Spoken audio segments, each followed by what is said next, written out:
ఆరు గ్యారెంటీలు అని కాంగ్రెస్ ప్రకటించినప్పుడు మీ మనసులో కలిగిన భావన ఏమిటి? తెలంగాణ జీడిపి మిగతా రాష్ట్రాల కంటే ఎక్కువ ఉన్నది కొద్దిగా. కరెంటు, అగ్రికల్చరు బాగానే ఉన్నది, ఏ బాధ లేదు అన్నారు. కానీ మళ్ళీ కేసీఆర్ను ముంచే రకమైన ఎందుకు అంటున్నారు? ఈ అప్పులు తెచ్చి అన్ని చేసి కొన్ని ప్రాజెక్టులు, లిఫ్ట్ ఇరిగేషన్స్ పెట్టినందువల్ల ఇవాళ మహాలక్ష్మి స్కీమ్ పెట్టిన తర్వాత ఆటో డ్రైవర్లు వేలాది మంది ఒక మోస్తారు పట్టణాలలో కూడా హైదరాబాద్తో సవాలు నిరసన వ్యక్తం చేస్తున్నారు. 15 లక్షల కుటుంబాలు రోడ్డున పడతాయని వాళ్ళు అంటున్నారు. దీనికి ఎట్లా మరి? ఒక శూద్రుడు దేశాన్ని పరిపాలిస్తూనే పోతున్నాడు తెలంగాణ నుంచి, మీరు ఇంకా ఆనందపడాలి కదా. నమస్తే. తెలంగాణలో కాంగ్రెస్ పార్టీ ప్రభుత్వం ఏర్పాటు చేసిన తర్వాత 6 గ్యారెంటీల అమలు ప్రారంభమైంది. ఈ 6 గ్యారెంటీల అమలు ఆర్థిక భారం ఎట్లా ఉండబోతున్నది, వీటితో పాటుగా వీటి ప్రభావము సామాజికంగా, ఆర్థికంగా ఎట్లాంటి ప్రభావాన్ని చూపించబోతూ ఉన్నాయి, తో పాటుగా కాంగ్రెస్ పార్టీ అధికారంలోకి రావడానికి గల కారణాలు ఏమిటి, ఈ 6 గ్యారెంటీలైనా ఇవి కాకుండా ఇంకేమైనా ఇతరేతర అంశాలు ఉన్నాయా, ఒకవేళ ఈ 5 సంవత్సరాల పాటు ఇవి పక్కాగా అమలైతే గనక తెలంగాణ సామాజిక ముఖ చిత్రం ఎట్లా ఉండబోతున్నది, వీటి పరిణామాలు, ప్రభావాలు ఎట్లా ఉండబోతున్నాయో తెలుసుకుందాం. ఈ విషయాల గురించి మనతో మాట్లాడేందుకు సామాజిక తత్వవేత్త ప్రొఫెసర్ కంచె ఐలయ్య గారు మన దగ్గర ఉన్నారు, వారితో మాట్లాడదాం. సార్ నమస్కారం. నమస్తే. నమస్తే. 6 గ్యారెంటీలు అని కాంగ్రెస్ ప్రకటించినప్పుడు మీ మనసులో కలిగిన భావన ఏమిటి? కాంగ్రెస్ వరంగల్లో రైతులకు 15,000 ప్రామిస్ చేసిన సభ జరిగిన తర్వాత హైదరాబాదులో పెద్ద ప్రజా కోర్టు పెట్టింది కాంగ్రెస్. ఆ ప్రజా కోర్టులో జడ్జిగా ఉండమని నన్ను అడిగారు.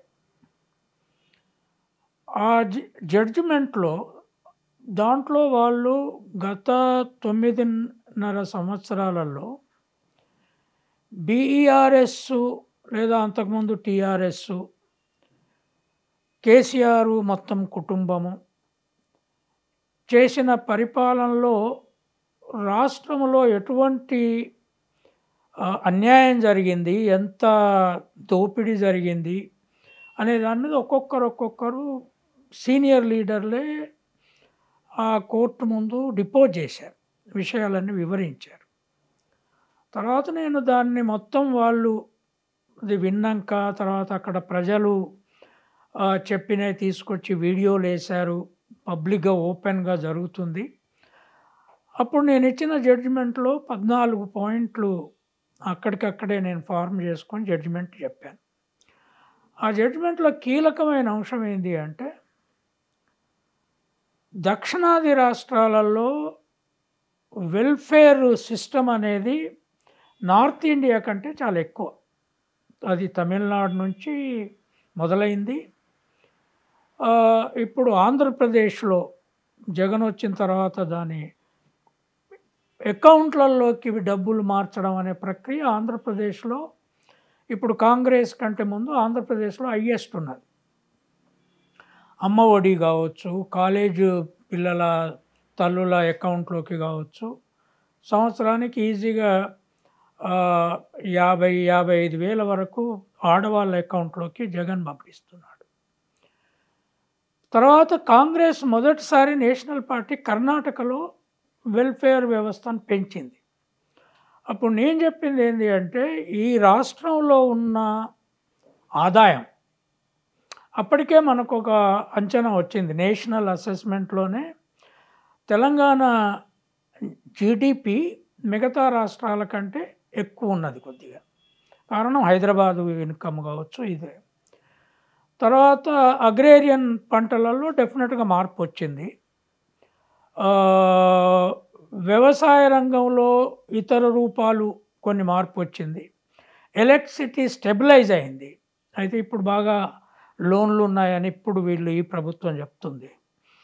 వీటినన్నిటిని దృష్టిలో పెట్టుకున్నప్పుడు బీఆర్ఎస్ ఇచ్చే వెల్ఫేర్ స్కీముల మొత్తానికంటే ప్రజల దగ్గరికి ఇంకొక 20-25% ఎక్కువ పంపించి కూడా తెలంగాణ ఎకానమీని మేనేజ్ చేయొచ్చు అనేది నేను ఆ రోజు చెప్పింది. వెల్ఫేర్ ఎకానమీ యొక్క డోస్ పెంచవచ్చు. ఇక్కడ ప్రజలకు వెల్ఫేర్ ఎకానమీ డోస్ పెంచకుండా కేసీఆర్ను ఓడించే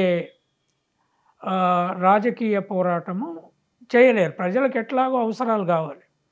ఇప్పుడు అప్పటికే రైతు బంధు పోతున్నది. సరే, దళిత బంధు ఫెయిల్ అయిన ప్రోగ్రాం. 10 లక్షలు ఇవ్వడం అనేది అక్కడో ఇక్కడో ఫ్యామిలీకి ఇచ్చి ఫెయిల్ అయింది. కానీ కళ్యాణ్ లక్ష్మి పోతున్నది, కేసీఆర్ కిట్ అనేది పోతున్నది. ఈ రకరకాల కొన్ని రూపాలలో ప్రజల దగ్గర డబ్బు పోయింది. అయితే రైతు బంధులో ఎక్కువ భూములు ఉన్న రైతులకు ఎక్కువ పోతుంది. కౌలుదారులకి నేను కౌలుదారులను గుర్తించనని కేసీఆర్ చెప్పాడు. దీంట్లో నేను జడ్జిమెంట్ ఇచ్చిన తర్వాత కూడా కాంగ్రెస్ లీడర్లతో తర్వాత మాట్లాడినప్పుడు కూడా కౌలుదారును ఎట్లా ఇంక్లూడ్ చేస్తారో చూడాలి. తర్వాత రైతు బంధు ఉన్నప్పుడు కూలి బంధు అనేది కూడా ఉండాలి కదా. అందరికంటే ఎక్కువ బీదలు భూములు లేని వాళ్ళు, రైతు కూలీ, భూములు లేని వాళ్ళకు భూములు ఉన్న వాళ్ళకు డబ్బులు ఇస్తున్నప్పుడు పెట్టుబడికి, వాళ్ళకి పంటలు వచ్చిన తర్వాత ఫ్యామిలీ ఎకానమీ రిస్టోర్ అవుతున్నప్పుడు కూలీలకు ఏమి ఇస్తున్నారు అనేది, కూలి బంధు అనేది ఆయన ఇవ్వట్లేదు. దానికి ఆ రూపం ఒకటి చూడాలి అనేది. ఈ అన్నీ కలిసి సరే కాంగ్రెస్ పార్టీ 6 గ్యారంటీలు వర్కౌట్ చేసుకుంది. ఈ 6 గ్యారంటీలు అమలు చేయడము ఇప్పుడున్న ఎకానమీలో ఈ అప్పులు, తర్వాత గత 9.5 సంవత్సరాలు మనందరి ముందట జరిగింది ఏంటి అంటే, ముఖ్యమంత్రి ఎన్నడూ ఏ మినిస్ట్రీని రివ్యూ చేయలే, అడ్మినిస్ట్రేటివ్ స్ట్రక్చర్ నడపలేదు. ఆయన కొడుకేదో కొంత నడుపుకుంటూ పోయాడు, అల్లుడేదో కొంత నడుపుకుంటూ పోయాడు.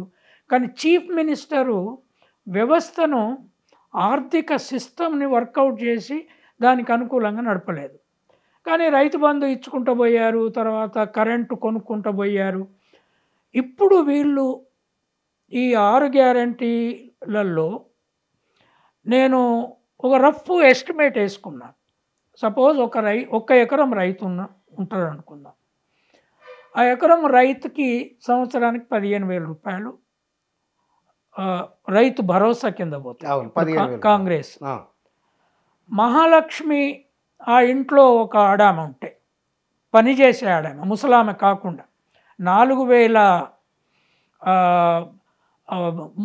వృద్ధాప్య పెన్షన్తో సంబంధం లేని స్త్రీ ఉంటే ఆమెకు నెలకు 2,500 ప్రభుత్వం ఇస్తుంది.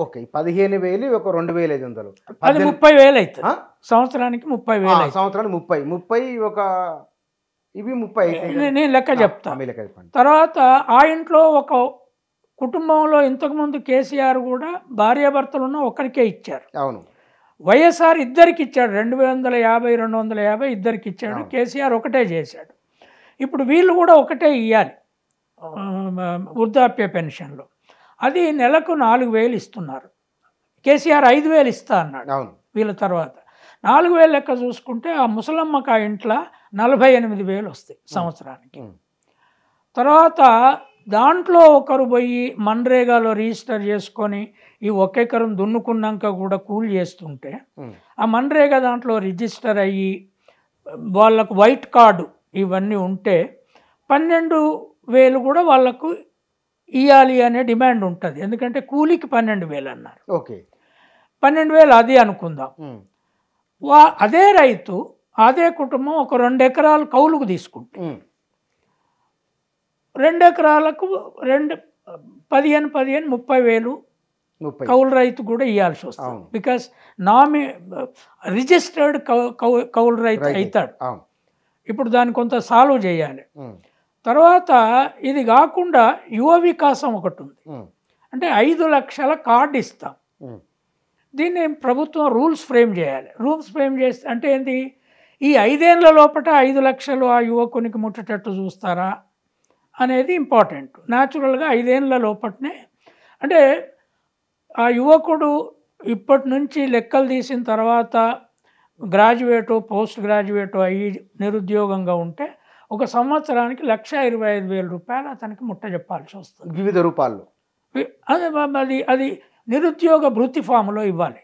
ఓకే, అంటే 5 లక్షల కార్డు ఇస్తామన్నది. అవును, నిరుద్యోగ భృతి ఫామ్ అంటే అమౌంట్ ఇవ్వడమా లేకపోతే పుస్తకాలకు ట్యూషన్ ఫీజులకు ఎట్లా?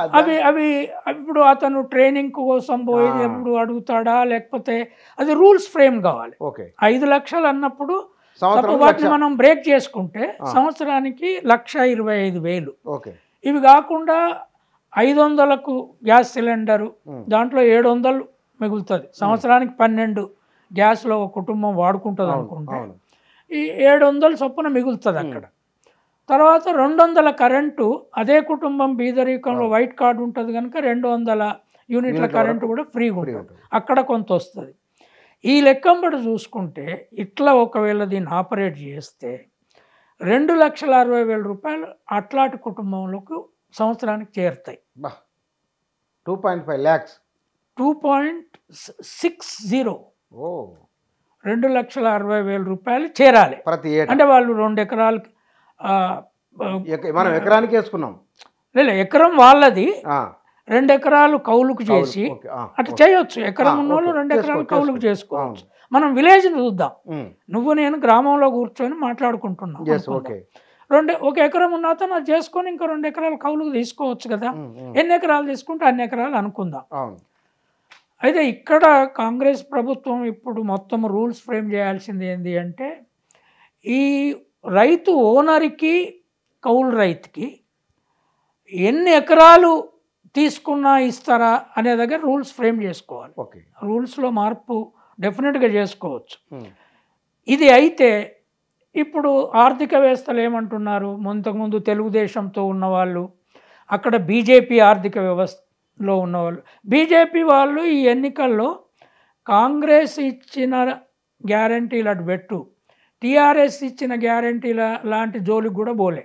వాళ్ళు ఏమైనా బీసీ ముఖ్యమంత్రిని చేస్తాం, తర్వాత 400కు గ్యాస్ ఇస్తాం, ఇవి 2-3 చెప్పిండ్రు. మిగతాయి మోడీ ఇచ్చే సంవత్సరానికి 6,000 అవి ఇస్తాం అనే తప్ప ఇంకా వాళ్ళు ఏం గ్యారంటీలు లేవు. ఎందుకంటే వాళ్ళు వ్యవసాయ రంగానికి వెల్ఫేర్ను ఎక్స్టెండ్ చేయడానికి వాళ్ళు వ్యతిరేకం.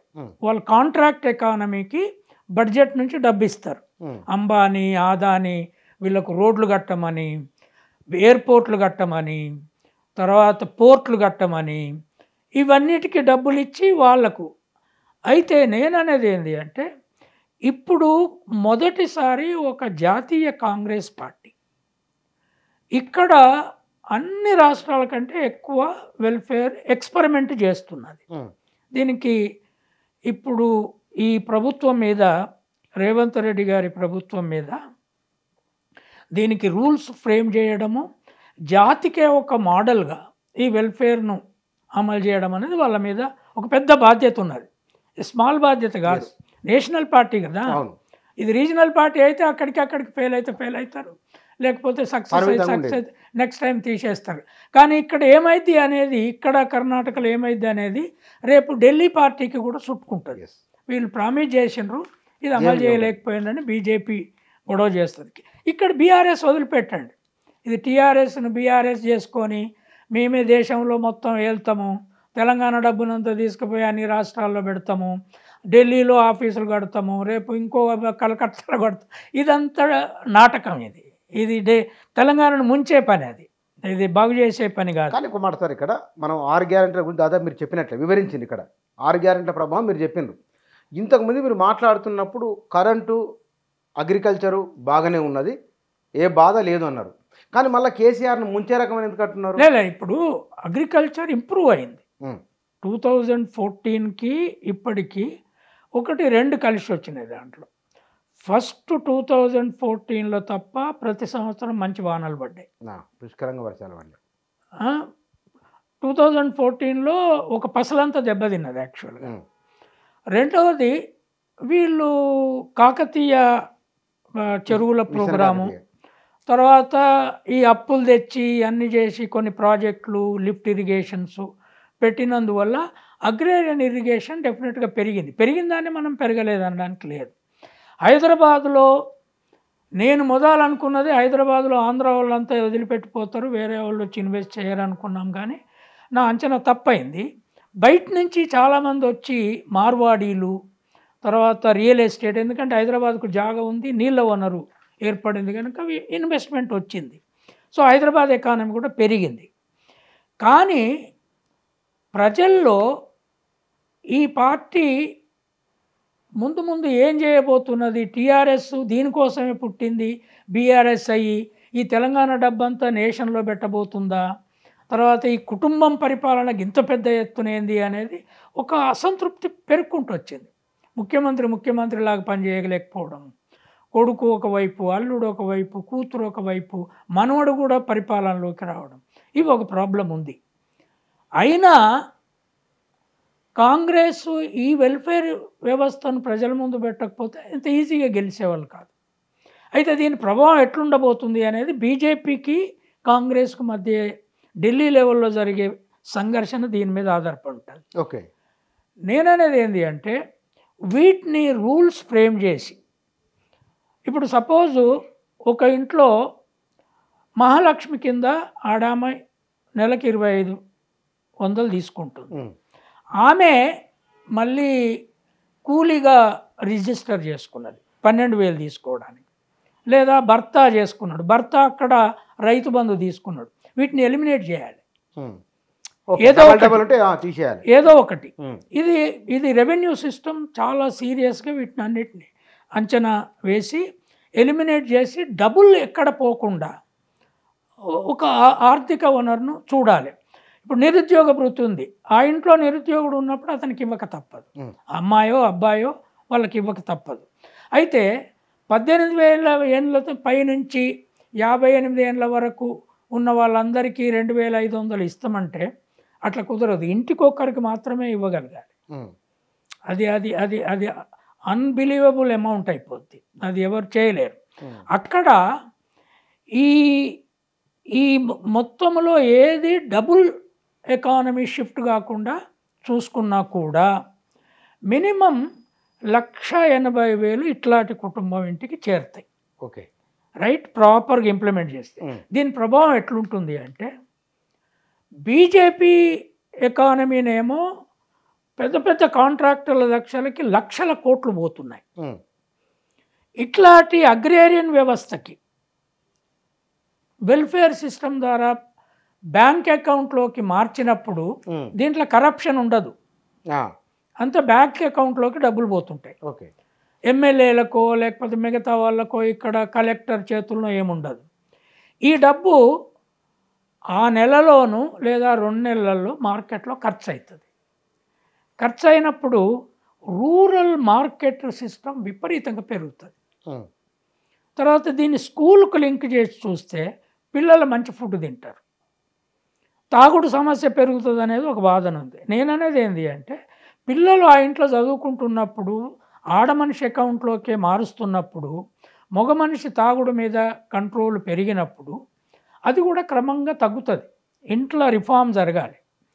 జరిగినప్పుడు ఏమవుతుంది, విలేజ్లో మార్కెట్లు ఈ అర్బన్ మాల్స్ మీతోటి సంబంధం లేకుండా విపరీతంగా పెరుగుతాయి. ఈ మొత్తము గవర్నమెంట్కు జిఎస్టీ రూపంలో పెద్ద ఎత్తున మళ్ళీ ఇన్కమ్ వస్తుంది.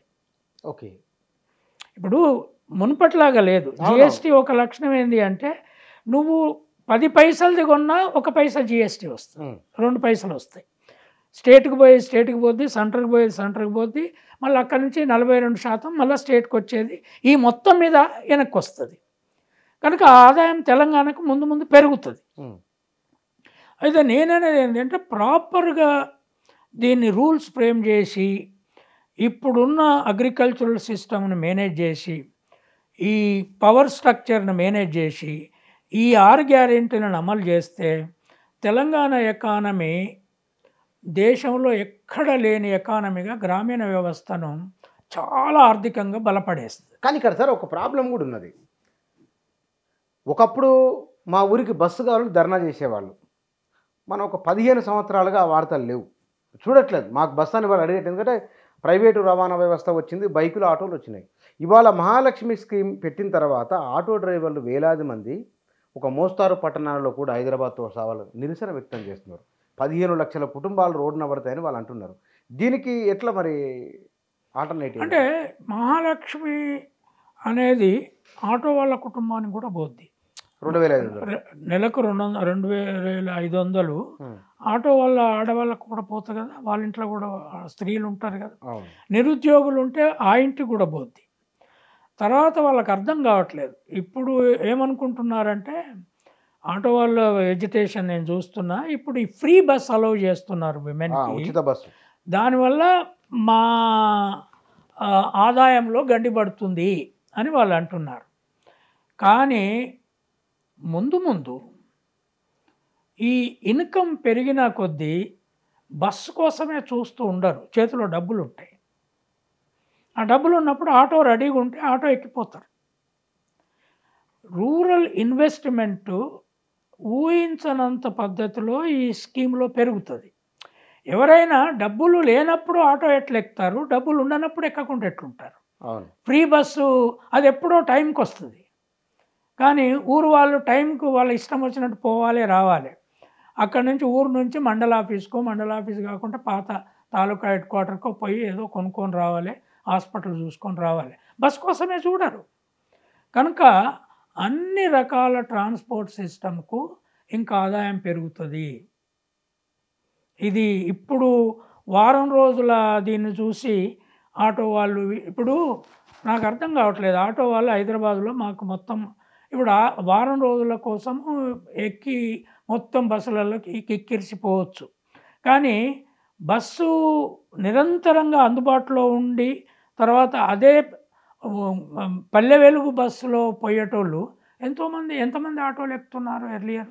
ఎక్కడ వాళ్ళు అది మిడిల్ క్లాస్ ఆటోలు పోయేవాళ్ళు, middle class, lower middle class, అప్పటి నుంచి పై వాళ్ళు బస్ కోసం చూడరు వాళ్ళ అవసరాలకి. ఇవాళ కాకుండా రేపైనా అది రెగ్యులరైజ్ అవుతుంది. బస్ కోసం చూసే సెక్షను చాలా లేబర్ సెక్షను. ఆ లేబర్ సెక్షను కొంత ఫ్రీ ఎక్కలేరు. ఇవాళ అదనంగా వీళ్ళు వాళ్ళంతా బస్సులలో పోతున్నారు ఉద్యోగస్తులు. లేదు, అక్కడ ఒక ప్రాబ్లం ఏముందంటే ఉద్యోగస్తులకు ఇది ఆ బస్సులకు కూడా ఏదో ఒక కార్డు ఇచ్చి ఏమి వనరు లేని వాళ్ళకే ఫ్రీగా పంపించాలి. దాంట్లో కొన్ని సవరింపులు చేయాలని దాంట్లో రూల్స్ ఫ్రేమ్ చేసే దగ్గర ముందు ఇంప్లిమెంటేషన్ వస్తుంది. అందరి స్త్రీలు ఉద్యోగాలు చేసుకునే వాళ్ళు కూడా ఫ్రీగా ఎక్కిపోవడానికి ఎట్లా అలో చేస్తారు? ఎందుకు చేయాలి అట్లా ఎకానమీ నడవదు కూడా కదా. కనుక ఇప్పుడు ఇది ఇనిషియల్ స్టేజ్ కనుక ఈ ప్రాబ్లం ఉంటుంది. కానీ ముందు గ్రామీణ ఆటోలు ఇంకా పెరుగుతాయి. అవునా? ఇంకా పెరుగుతాయి. ఎందుకు పెరుగుతాయి అంటే ఈ 2500 వచ్చే స్త్రీ ఎక్కడికన్నా అర్జెంటుగా పోవాలి. ఈ 2500 ఖర్చులో వాడుకోవడానికే కదా, చేతిలో డబ్బులు ఉంటాయి కదా. ఆ డబ్బులు ముసలోళ్ళు 4000 వచ్చేటోళ్ళు ఏదో కొనుక్కోవడానికో మనవనికో మనవరాలకో పెండ్లికో ఎక్కడికో పోవాలి దగ్గరికి. అప్పుడు బస్సు వచ్చేదానికనే ఉండిపోవాలనే చూడరు. ఇది సిస్టమ్ రెగ్యులేట్ అవుతుంది. రెండవది ఇవన్నీ కూడా ఒక 5 ఏళ్ళ ఎక్స్పెరిమెంట్. ఇది ఈ వెల్ఫేర్ సిస్టమ్ బీజేపీ కాంట్రాక్టర్లకు డబ్బులు ఇచ్చి అక్కడ నష్టమే దొరికానా? కాంట్రాక్టర్కు 1,00,000 కోట్లు ఖర్చులు పెట్టి నువ్వు ప్రాజెక్టులు కట్టినప్పుడు సగం డబ్బు బ్యాంకులో ఉంటుంది, అది ఇన్వెస్ట్మెంట్లోకి రాదు. కొంత ఇన్వెస్ట్మెంట్లోకి వస్తుంది. ఈ పెద్ద కాంట్రాక్టర్లు పెద్ద బిజినెస్దారులు విదేశాలలో చాలా డబ్బు పెడుతున్నారు. ఇక్కడ విదేశాలకు పోదు డబ్బు. ఒక్క పైసా కూడా ఈ వెల్ఫేర్ సిస్టంలో హవాలా డబ్బు పోదు. ఒక్క పైసా కూడా ఎక్కడ స్టాక్ చేయడానికి లేదు. ఎందుకంటే సాధారణ ప్రజల అకౌంట్లోకి పోతున్నాయి. వాళ్ళ అవసరాలకి సర్క్యులేషన్కి పోద్ది ఆ డబ్బు. వాళ్ళు బెటర్ ఫుడ్ తింటారు, ఎగ్ తింటారు. తర్వాత ఈ 10 lakhs రాజీవ్ గాంధీ ఆరోగ్యశ్రీ ఉందే, దాని నీడు ఇది అమలు చేస్తే దాని నీడు బాగా తగ్గిపోద్ది. ఆరోగ్యశ్రీ డబ్బులు 10 లక్షలు, మంచి ఫుడ్ వస్తుంది, మంచి ఆరోగ్యం ఉంటుంది. ఎప్పుడైతే నీకు వనరులు అందుబాటులోకి వస్తాయో, బెటర్ ఫుడ్ నువ్వు పిల్లలకు పెడుతున్నావో, బెటర్ ఫుడ్ భార్యాభర్త ఇద్దరు తింటున్నారో, బెటర్ ఫుడ్ ఉన్నప్పుడు హెల్త్ బాగా ఇంప్రూవ్ అవుతుంది. అది ఎవరికి ఇంప్రూవ్ అవుతుంది? తిని కూర్చున్న వాళ్ళకి ఇంప్రూవ్ కాదు, కానీ వాళ్ళు తిని పొలాలలో ఉంటారు, పనిచేస్తారు. కనుక ఆరోగ్యశ్రీ అవసరము విపరీతంగా తగ్గుతుంది గ్రామాలలో. యావరేజ్ లైఫ్ స్పాన్ పెరుగుతుంది. దీనికి లింక్ ఏంటి అంటే స్కూల్ ఎడ్యుకేషన్. ఇప్పుడు కాంగ్రెస్ 6 గ్యారంటీలలో ఒకటి ఏంటి అంటే ప్రతి మండల్లో ఒక ఇంటర్నేషనల్ ఇంగ్లీష్ మీడియం స్కూల్ చెప్పారు, దాంట్లో 12th క్లాస్ వరకు. అది కనుక మంచిగా అమలు చేసి ఇప్పుడున్న స్కూల్ సిస్టమ్ను రెగ్యులేట్ చేసి టీచర్లు పాఠాలు చెప్తే నెక్స్ట్ 25 yearsలో Telangana will be the best state in India. Education పరంగా, హెల్త్ పరంగా, తర్వాత ఎకనామిక్ ఇన్పుట్ పరంగా. కేసీఆర్ 10 ఏళ్ల కాలంలో ఒక రమారమి లెక్కేసుకుంటే 65-70 వేల కోట్లతో స్టార్ట్ అయిన బడ్జెట్ 1,15,000 కోట్లు, 1,70,000 కోట్లు, 2,20,30,40,50 కోట్ల వరకు తీసుకొని రాగలిగారు. 10 ఏళ్ల కాలంలో ఒక 10-11 లక్షల కోట్ల రూపాయల ఖర్చు అయింది. అప్పు 61,000 కోట్ల నుంచి 4.5 లక్షల కోట్ల వరకు వచ్చింది. మరి ఈ కాంగ్రెస్ గవర్నమెంట్ 5 ఏళ్ళు ఉంటే కనుక మరింకో 4 లక్షల కోట్లు కాదు ఇంత చూస్తే అప్పు పెరుగుతుంది కదా. లేదు, ఇప్పుడు అప్పులు ఇచ్చేటోళ్ళు కూడా మన జీడిపి రేషియోకు 20% మించి ఇవ్వరు. నీ జీడిపి రేషియో ఎంత ఉంది, రిజర్వ్ బ్యాంక్ కాన్స్టాంట్గా అసెస్ చేస్తుంది. ఇప్పుడు కేసీఆర్ తెచ్చింది కూడా ఈ జీడిపి రేషియో విదిన్ ది పర్వ్యూనే తెచ్చాడు. సో అయితే వచ్చే ఆదాయంలో నేను అనుకునేది నెక్స్ట్ ఈ బడ్జెట్లో ఫిబ్రవరిలో కాంగ్రెస్ పెట్టే బడ్జెట్లో 3,50,000 పైన మన బడ్జెట్ పోద్ది. ఇక జీడిపి బెటర్గా ఉంది కనుక ఈ బడ్జెట్ దీన్ని ప్రాపర్గా అలొకేట్ చేసుకొని మళ్ళీ దానికి కరస్పాండింగ్ రేంజ్లో అప్పులు తెచ్చుకునే అవకాశం ఉంటుంది. ప్రపంచంలో ఎప్పుడు ఏ స్టేట్ కూడా అప్పులతో ధ్వంసం కాలే, ఏ రాజ్యం కూడా. ఈవెన్ ఇంటర్నేషనల్ మానిటరీ ఫండ్ అప్పులు తెచ్చినా కూడా అప్పులతో అది కూలిపోలే. డెమోక్రటిక్ సిస్టంలో వీళ్ళు ప్రాపర్గా దీన్ని అసెస్ చేయకపోతే నెక్స్ట్ 5 ఏళ్లలో వాళ్ళు వచ్చి వీళ్ళు సరిగా చేయలేదు కనుక మేము ప్రాపర్గా చేస్తామని టేక్ ఓవర్ చేస్తారు, కొత్త వాళ్ళు ఎవరో వస్తారు, రైట్. కనుక అప్పులది పెద్ద డిస్కషన్ వరి అనేది కరెక్ట్గా. కేసీఆర్ ప్రభుత్వం కూడా 20% జీడిపి రేంజ్ కంటే ఎక్కువ చేయలేదు. అంటే కేసీఆర్ అప్పుడు కూడా పెద్ద పట్టించుకోవాల్సిన అవసరం లేదు అంతే కదా మీరు అనేది. ఆ అప్పులు ఉన్నాయి, అప్పులు వాళ్ళు మ్యాక్సిమం రేంజ్లో చేయగలిగేంత చేశారు. ఇప్పుడు మన జీడిపి రేట్ పెరుగుతున్న కొద్దీ రేపు బడ్జెట్ 3,50,000 crores అట్లా పెడతారనుకో. పెట్టినప్పుడు దాని యాక్చువల్ రెవెన్యూ ఎంత జమ అవుతుంది, ఎక్స్పెండిచర్ ఎంత అవుతుంది వర్కౌట్ చేసుకున్నప్పుడు వెల్ఫేర్ స్కీమ్లకు ఎంత పోతుంది, డెవలప్మెంటల్ ప్రాజెక్టులకు ఎంత పోద్ది అనేది కొన్ని ఈ అప్పులు తెచ్చి పెట్టినవి స్థిరాస్తులు ఉన్నాయి. ఏంటి వీళ్ళు కట్టిన ప్రాజెక్టులు అవి కొంత లోపాలు దాంట్లో ఉన్నా కూడా ప్రాజెక్టులు ఫిజికల్గా ఉన్నాయి, అవన్నీ మళ్ళా కట్టాల్సిన అవసరం. ఇప్పుడు కొత్త ఏమన్నా వీళ్ళు ఫుల్ఫిల్ చేయని ఉంటే వాటిని మళ్ళీ కట్టుకోవాలి. రోడ్లు ఉన్నాయి, ఆల్రెడీ వేసి ఉన్నాయి, వాటిని రెగ్యులర్గా మెయింటైన్ చేసుకోవాలి. స్కూల్ ఇన్ఫ్రాస్ట్రక్చరు, టీచర్లు, ఎంప్లాయ్మెంట్. కాంగ్రెస్ గవర్నమెంట్కి ఎక్కడ స్ట్రెస్ బాగా వస్తుంది అంటే వాళ్ళు ఇప్పుడు 2 లక్షల ఉద్యోగాలు నింపుతామంటున్నారు. కేసీఆర్ ప్రభుత్వం ఉద్యోగాలు నింపకుండా డెలిబరేట్గా పేపర్ లీక్ చేసే పేరుతో, క్యాన్సిల్ చేసే పేరుతో ఎందుకు చేసిందంటే ఇవన్నీ ఇస్తూ జీతాలు ఇవ్వలేమని ఉద్యోగాలు నింపకుండా ఉన్నారు. ఇది డెలిబరేట్గా జరిగిందంటారు? డెలిబరేట్గానే చేశారు. లేకపోతే స్టేట్ పబ్లిక్ సర్వీస్ కమిషన్ 2 సార్లు గ్రూప్ 1 క్యాన్సిల్ చేయదు, ఆ స్కోపే లేదు. పేపర్ లీక్ కాదు అది, బహుశా ఆ చైర్మన్కు ఇది ఎట్లా ఒకట్లా నువ్వు ఓవర్కమ్గా రిక్రూట్మెంట్ జరగనీయక అని చెప్తే ఏదో ఒకటి చేసి ఉండాలి. అవునా? లేకపోతే అట్లా జరిగే స్కోపే లేదు, ఎక్కడ జరగదు అది దేశంలో. 2 గ్రూప్ 1 ఎగ్జామినేషన్లు పెట్టి ఎగ్జామినేషన్లు క్యాన్సిల్ చేసేది ఎక్కడ ఉండదు. గ్రూప్ 2 పెట్టి అది కూడా కేసీఆర్ ప్రెస్ కాన్ఫరెన్స్లో 1.5 సంవత్సరాల ముందు చెప్పిండు, మేము క్యాలెండర్ ఇచ్చి జాబులు నింపుతామని. అయినా కూడా జాబులు నింపలే. ఎందుకు? వాళ్ళు విచ్చలవిడిగా ఏ పద్ధతి లేకుండా గవర్నమెంట్ స్ట్రక్చర్ నడపకుండా ఇటు వెల్ఫేరు 10 lakhs ఇటని అటని తర్వాత బీఆర్ఎస్ అని పెట్టి ఎన్ని కోట్లు ఫ్లైట్లకు ఖర్చు పెట్టారో మనకు తెలియదు, ఎన్ని 100 కోట్లు అయినాయో. ఎందుకంటే స్టేట్ గవర్నమెంట్ డబ్బుతో ఆయన దేశం అంతా తిరుగుతున్నాడు. మహారాష్ట్ర పోతున్నాడు, కర్ణాటక పోతున్నాడు, ఇంకెక్కడికైనా పోతున్నాడు. ఎక్కడన్నా ఇంత చిన్న స్టేట్ ముఖ్యమంత్రి కేంద్ర ప్రభుత్వాన్ని నేను ఛాలెంజ్ చేస్తా అనేటోళ్ళు ఉన్నారా? వాస్తవానికి మీ లెక్క ప్రకారం అయితే ఒక శూద్రుడు దేశాన్ని పరిపాలిస్తాను పోతున్నాడు తెలంగాణ నుంచి, మీరు ఇంకా ఆనందపడాలి కదా. నేను ఆనందపడతా, కానీ నువ్వు నీది ఒక నేషనల్ పార్టీ ఎస్టాబ్లిష్ అయి ఉంటే కాంగ్రెస్ శూద్రుని చేస్తా అంటే రూల్ చేయగలదు. నువ్వు నేషనల్ పార్టీ, చిన్న రాష్ట్రం ఇది, 3.5 కోట్ల జనాభా రాష్ట్రం ఇది.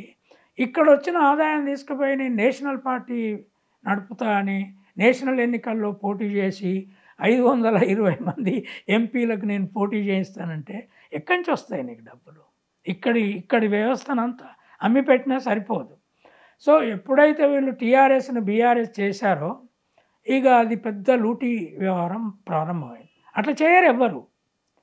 ఇప్పుడు డిఎంకే పెట్టుకున్నది, సమాజ్వాదీ అది పెట్టుకున్న పేరులో రాష్ట్రానికి మొదలు కుదించలే. వీళ్ళు చాలా డాంబికంగా ఏం చేశారు, మేము తెలంగాణ తేవడం కోసమే పుట్టినాము, అది వచ్చిన తర్వాత మేము ఉండము, కాంగ్రెస్లో కలిసేస్తాము అని ఏవో చెప్పుకొని ఉన్నారు. ఉన్నాక ఇక మోడీ ఏదో గొడవలు చేస్తున్నాడు, కేంద్ర ప్రభుత్వం గొడవలు చేస్తుంది, నిన్నేను మేము ఛాలెంజ్ చేస్తాము, మీ బీజేపీని మేము ఛాలెంజ్ అరే బీజేపీ ఆర్ఎస్ఎస్ దానికి 150 టాప్ ఇండస్ట్రియలిస్టులు దాని మద్దతుగా నిలబడి ఉన్నారు. అంబానీ, ఆదానీ, కిర్లోస్కరు, వేదాంత కంపెనీలన్నీ వాళ్ళకు అండగా ఉన్నాయి. నీకెవరున్నారని ఇక్కడ ఏదో చిన్నజీఆర్ స్వామి లేకపోతే రామేశ్వరరావు లేదా ఇక్కడ వెలమల ఎకానమీ కొద్దిగా ఉన్నది, పెరిగింది ఇప్పుడు బాగా. ఇట్లా కాదు ఇది దీంతో చాలా నష్టపోయినాం మనం. ప్రాపర్గా ఇప్పుడు కాంగ్రెస్ గవర్నమెంట్ దీన్ని ఒక గవర్నమెంట్ లాగా నడిపి, ఒకవేళ దీంట్లో సిస్టమిక్గా మేము అమలు చేయడానికి ఇబ్బందులు వస్తాయి. అవును, వీళ్ళు ఇంత అంటున్నారు, దీంట్లో ఎకానమీ సపోర్ట్ చేయట్లేదు, కొన్ని ఇవి ఇవ్వలేమంటారు, తప్పేముంది? ఇప్పుడు 3 ఎకరాల భూమి నువ్వు ఇస్తానన్నావు, ఇవ్వలేదు. 3 ఎకరాల భూమి ప్రతి దళిత కుటుంబానికి ఇస్తానన్నావు కదా, ఇవ్వలేదు అన్న రెండోసారి ఓటేశారు కదా, రైట్? చాలా నువ్వు ప్రామిస్ చేసావు, KG to PG free education అన్నావు, ఫీజులు విపరీతంగా పెంచారు, రైట్? సో నేనేది ఏంటంటే గ్యారంటీలను అమలు చేయొద్దనుగా, ఇది కాంగ్రెస్ మీద డెఫినెట్గా నేషనల్ పార్టీ, ఎందుకంటే రాహుల్ గాంధీ వచ్చి చెప్పాడు ఇది మా గ్యారంటీ అని కూడా చెప్పాడు కనుక ఇది ఒక నేషనల్ పార్టీ. ఈ వెల్ఫేర్ సిస్టమ్ కనుక ఇక్కడ మంచిగా అమలు అయితే సౌత్ ఇండియా మోడలు నార్త్కు పాకుతుంది, అప్పుడు బీజేపీకి పెద్ద చెక్ అవుతుంది. బీజేపీకి ఈ సిస్టమ్ లేదు. వాళ్ళు మ్యాక్సిమం ఏమంటారంటే మిమ్మల్ని తీర్థయాత్రలకు తీసుకుపోతాము, మిమ్మల్ని విమానాలలో తీర్థయాత్రలు తిప్పుతామంటారు. లేకపోతే మధ్యప్రదేశ్ ముఖ్యమంత్రి రాగానే 2 అమలు చేశాడు. ఒకటేమో మాంసం పబ్లిక్ అమ్మొద్దు, రెండవదేమో మసీదులలో మైకులు వద్దు.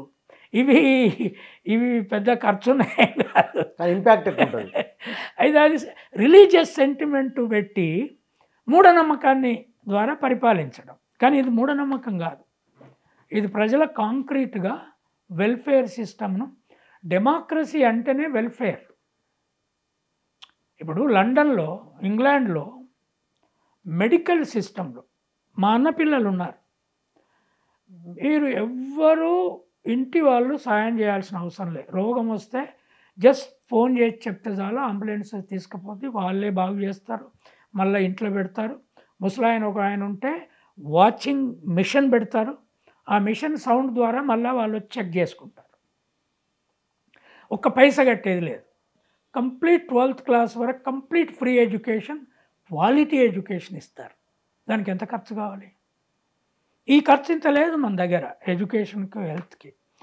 కనుక ఈ ఎకానమిస్టులు చెప్పేది వీళ్ళు ఏమంటున్నారు, డెవలప్మెంట్ అంటే హై రైజ్ బిల్డింగ్స్ వచ్చినాయా లేదా, పెద్ద పెద్ద రోడ్లు, ఏది ఇప్పుడు నితిన్ గడ్కరీ రోడ్లు అంటాం మనం, వాటిని హైవే రోడ్లు ఉండాలి, ఉంటే మంచిదే కదా. పెద్ద పెద్ద రోడ్లు ఊర్లను బాగు చేయవు.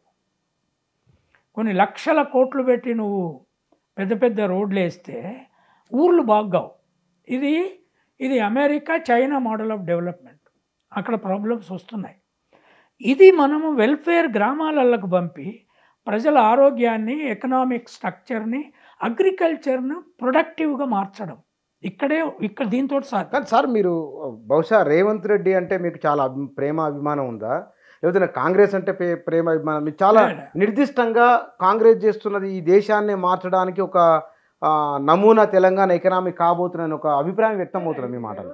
రేవంత్ రెడ్డితో నాకు పెద్ద పరిచయము, ఆయనతో నేను కలిసింది కూడా లేదు. 1-2 సార్లు మీటింగ్లో ఆ రోజు ప్రజాకోట్లో కలిసాం, ఇంకొకడ పబ్లిక్ మీటింగ్లో ఎక్కడో కలిసి మాట్లాడినాం. ఆయన పిసిసి ప్రెసిడెంట్ కాకముందు. ఇష్యూ అది కాదు.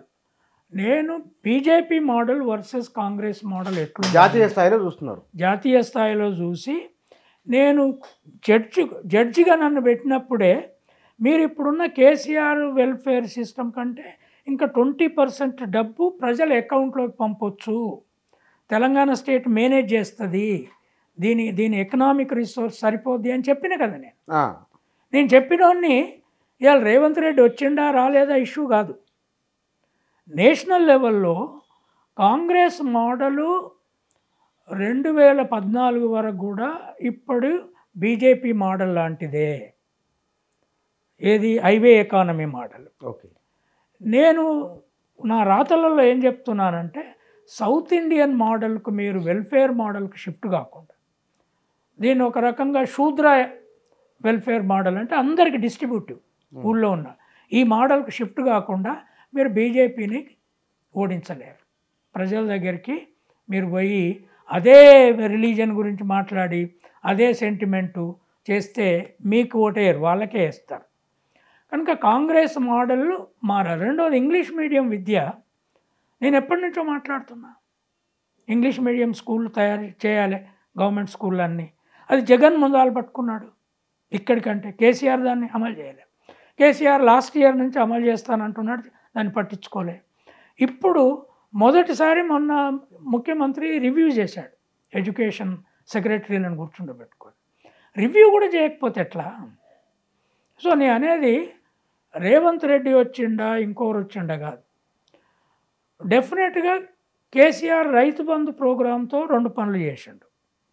ఒకటి, ధనవంతుల భూములన్నిటినీ ప్రాపర్గా రిజిస్టర్ చేయించుకున్నాడు. వాళ్ళకు డబ్బు ఇచ్చిండు, పాస్బుక్ ఇచ్చిండు. బీదోళ్ళకు కూడా ఇచ్చిండు, 1 ఎకర్కి ఇచ్చిండు, 1/2 ఎకర్కి ఇచ్చిండు, 10 గుంటలకు కూడా ఇచ్చిండు. దాంతో ఏమైంది, జనము ధనవంతులతో పాటు మన దగ్గర రెడ్డిల చేతిలో high number of acres of land రెడ్డిల చేతిలో ఉంది. మిగతా ఓబీసీల చేతిలో మన దగ్గర ఉన్న మొత్తం భూమిలో 70% ల్యాండ్ ఓబీసీల చేతిలో ఉంది. దళితుల చేతిలో మ్యాక్సిమం 5% ల్యాండ్ ఉండవచ్చు. మిగతా ఉన్న ల్యాండ్లో ఎక్కువ భాగం రెడ్ల చేతిలో ఉంది. 25 ఎకరాల పైన అంతా వాళ్ళు ఎక్కువ ఉంటారు. ఇక్కడో అక్కడో ఎవరన్నా ఇతర కులాలు ఉండొచ్చు, కాపులు ఉండొచ్చు, వాళ్లకు రైతు బంధు వచ్చింది. తర్వాత కేసీఆర్ ఏం చేశాడంటే ఈ ధరణి రాకముందే రైతు బంధు సిస్టంలో ఇంతకుముందు తెలంగాణ సాయుధ పోరాటంలో పంచి ఎవరైతే భూస్వాములు ఒరిజినల్ పట్టాదారులు తీసుకొని కౌలుదారులు ఓన్ చేసుకొని కాస్తు మీద ఉన్నారో వాళ్ళందరి వీళ్ళకి పట్టా చేసేసాడు. ఉత్తర తెలంగాణలో నక్సలైట్లు పంచినవన్నీ కూడా వీళ్ళకి పట్టా చేశాడు. ఇప్పుడు నక్సలైట్ బెనిఫిషియర్స్ తెలంగాణ సాయుధ పోరాట బెనిఫిషియరీస్ పోయినరు భూమి నుంచి. వాళ్ళు చాలా హ్యాపీగా ఉన్నారు. ఇప్పుడు ఆ రెడ్లు ఒకటి రియలైజ్ కావాలి, మీరు ధనవంతులు మొత్తం మాకే అన్నీ కావాలనుకుంటే ఇప్పుడు కాంగ్రెస్ కూడా దీన్ని నడపలేదు. కేసీఆర్ పరిస్థితి కంటే ఇంకా అన్యాయంగా చేస్తారు. కనుక ఎక్కడో అక్కడ రైతు ఈ ఇంతకుముందు బంధు, ఇప్పుడు రైతు ఏది కాంగ్రెస్ పేరు రైతు భరోసా ఉందో, ఎక్కడో అక్కడ 10 ఎకరాల 7 ఎకరాల 12 ఎకరాల ఎక్కడో ఒక లిమిట్ చేసి పెద్ద భూముల వాళ్ళకి ఇవ్వద్దు, ఆపేసేయాలి. వాళ్ళు చర్చ ఉంది మీరు అనేది కూడా. అవును. ఇప్పుడు మ్యాక్సిమం నా దృష్టిలో 5 ఎకరాలు 6 ఎకరాలు 3 ఎకరాలు తెలంగాణలో ఉన్న నీటి వనరులు వాటి పంట ఇది అసెస్ చేసి రైతు బంధు అక్కడి వరకు కౌలుదారు తర్వాత రైతు భూమి. ధనవంతులంతా కేసీఆర్ పీరియడ్లో తీసుకుంటామన్నట్టు తీసుకుంటే ఇది కరెక్ట్ కాదు. వాళ్ళకు కూడా మీరు చర్చించండి. ఇది ఈ ఎకానమీ సిస్టమ్ కావాలి అంటే, కాంగ్రెస్ సర్వైవ్ కావాలన్నా రేపు మోడీ ఒక పని చేశాడు, ఉచిత గ్యాస్ను బీదోళ్ళకి ఇస్తామని. ఎవరైతే ధనవంతులు ఈ అంతకుముందు మన గ్యాస్ అందరికీ కూడా కొంత సబ్సిడీ ఉండేది, సబ్సిడీ మనకు వెనక్కి వచ్చేది, అది మీరు వదులుకోండి అని అప్పీల్ చేశాడు. అప్పీల్ చేసి చాలామంది వదులుకున్నారు. ధనవంతులు మనకెందుకు ఇదో పెద్ద 40 రూపాయలు 50 రూపాయలు వచ్చేది అప్పుడు, అదొక పెద్ద ఇదా అని. అట్లాగే రైతు భరోసా దాంట్లో ఒక పర్టికులర్ ఎకరం లెవెల్లో పెట్టేసి మిగతాదంతా ఆపేసేయచ్చు. ఒక డిబేట్ పెట్టి పబ్లిక్ కన్సెన్సస్ తీసుకొని ఇది న్యాయం కాదు, సోషల్ జస్టిస్లో కానీ ఎకనామిక్ జస్టిస్లో ఇది కాదు అని. ఎందుకంటే కేసీఆర్ చెప్పాడు కానీ కాంగ్రెస్ చెప్పాల్సి వచ్చింది. అది చెప్పకుండా మళ్ళీ వాళ్ళు అటే వేస్తారు వచ్చింది. నేననేది ఏంటి అంటే ఓవరాల్గా వీటిని రివ్యూ చేయబడతాయి, వీటిని ప్రజల్లో చర్చించాల్సి వస్తుంది. కొంతమంది ఏదొచ్చినా తీసుకుందాము అనుకుంటోళ్ళు ఉంటారు.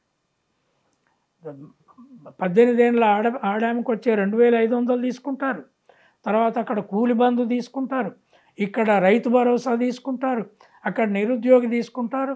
ఇట్లా అన్నీ మనకే అంటే కాదు కాదు కాదు వ్యవస్థను ఎక్కడో ఒకడో మోరల్ వెల్ఫేర్ సిస్టంలోకి తేవాలి.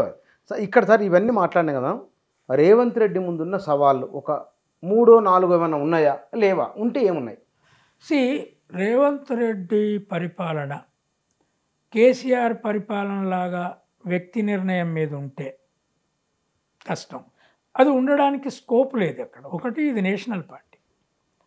రేవంత్ రెడ్డి క్యాబినెట్లో సిస్టమేటిక్గా డిస్కస్ చేసి ఒక కన్సెన్సస్ ఎవాల్వ్ చేసుకొని చేయకపోతే కింద క్యాబినెట్లో చాలా పోటీపడే శక్తులు ఉన్నాయి. ఇప్పుడు శ్రీనివాసరెడ్డి ఉన్నాడు, ఏది మన ఖమ్మం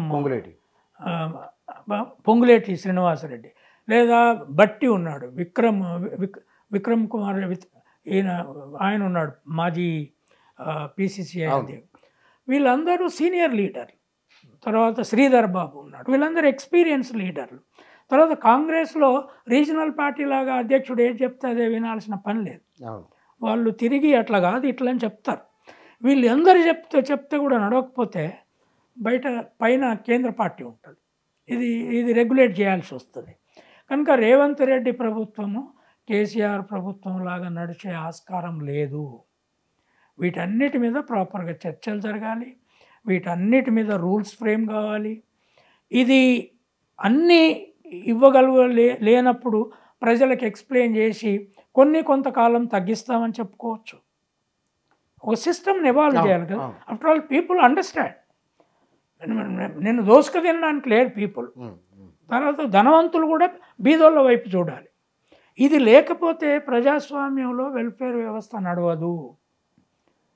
కనుక నేననేది ఏంటి అంటే, కేసీఆర్ ఇచ్చిన అద్దుపద్దు లేని వెల్ఫేర్ హామీలతో కాంగ్రెస్ ఈ ఫామ్ తీసుకోవాల్సి వచ్చింది. అది నేనే చెప్పిన జడ్జిగా. ఒకసారి నా జడ్జిమెంట్లోకి పోయి చూడండి.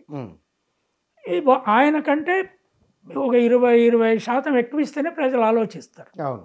వెల్ఫేర్ ప్రజలకు అంటే ఇప్పుడు ఇంకోటి ఏం దొరికానా, నేను చూసిన నా కళ్ళతో, నువ్వు చూసినావు.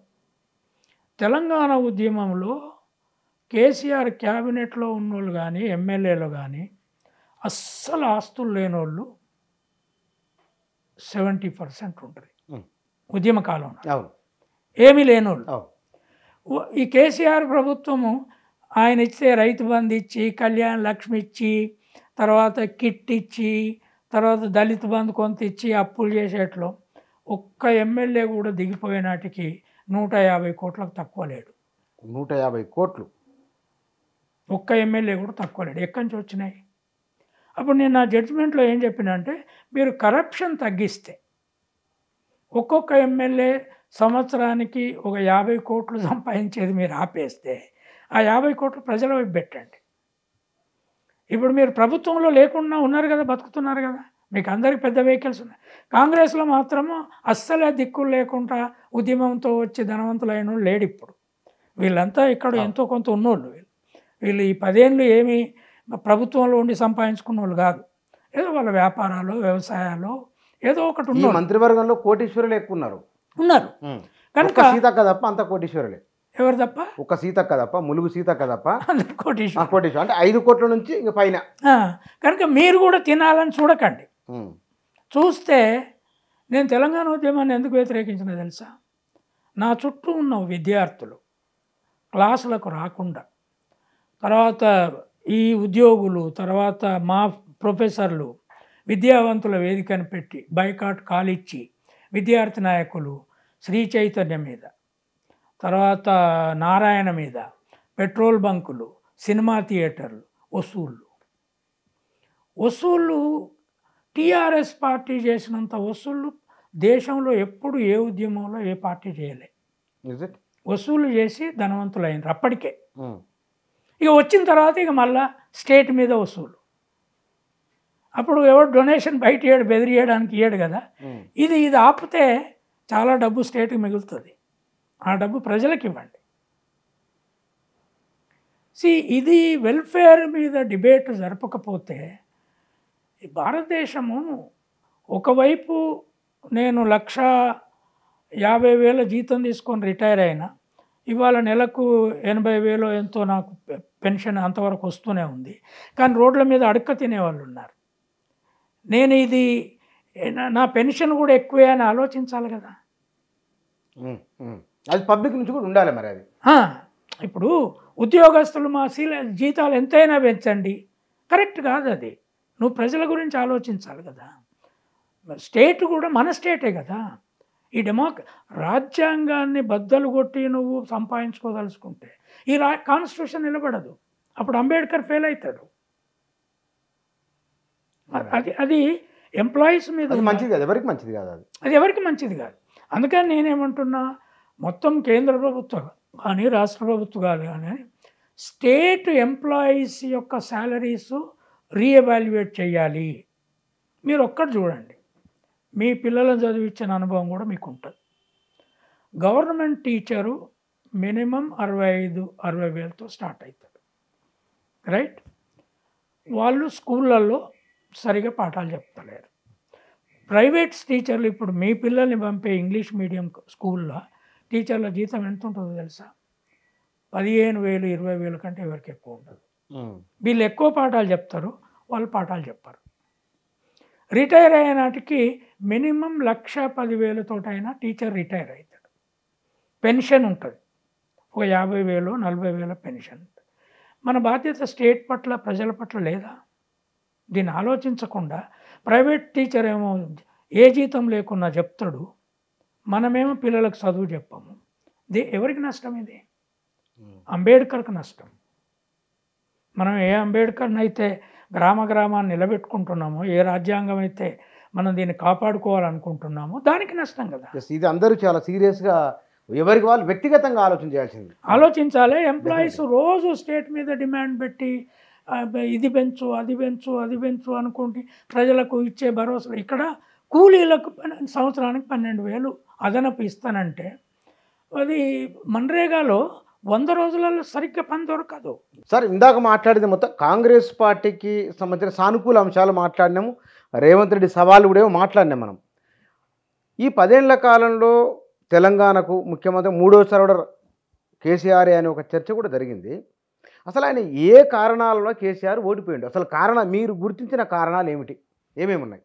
ఇప్పుడు కేసీఆర్ ప్రధానంగా కేసీఆర్ పట్ల ప్రజలకు అసంతృప్తి రావడం, నంబర్ 1, ఈ రాష్ట్రము తేవడానికే, దీనికోసమే తెలంగాణ సాధించడానికే టీఆర్ఎస్ తెలంగాణ రాష్ట్ర సమితి అని పెట్టి బీఆర్ఎస్గా దాన్ని మార్చినప్పుడు మిడిల్ క్లాస్ ఇంటలెక్చువల్స్ అంతా షాక్ అయింది.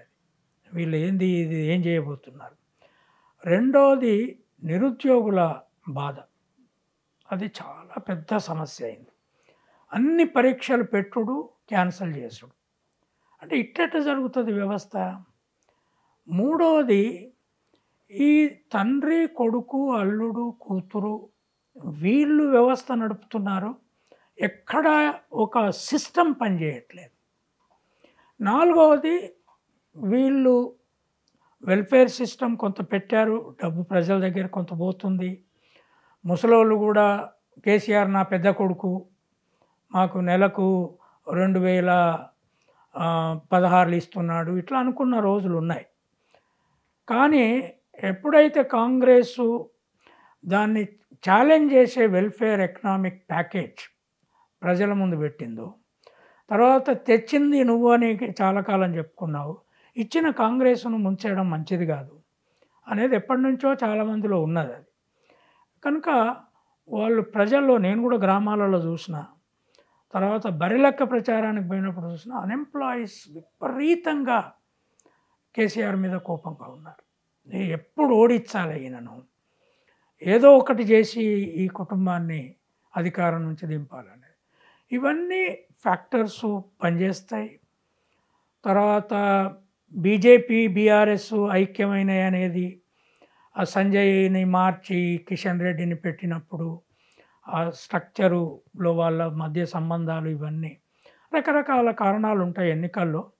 కానీ మెయిన్గా ప్రజలు ఇప్పుడు కాంగ్రెసు బెటర్ పరిపాలన ఇస్తుంది అనేది ఒక నమ్మకంతో ఓటేశారు.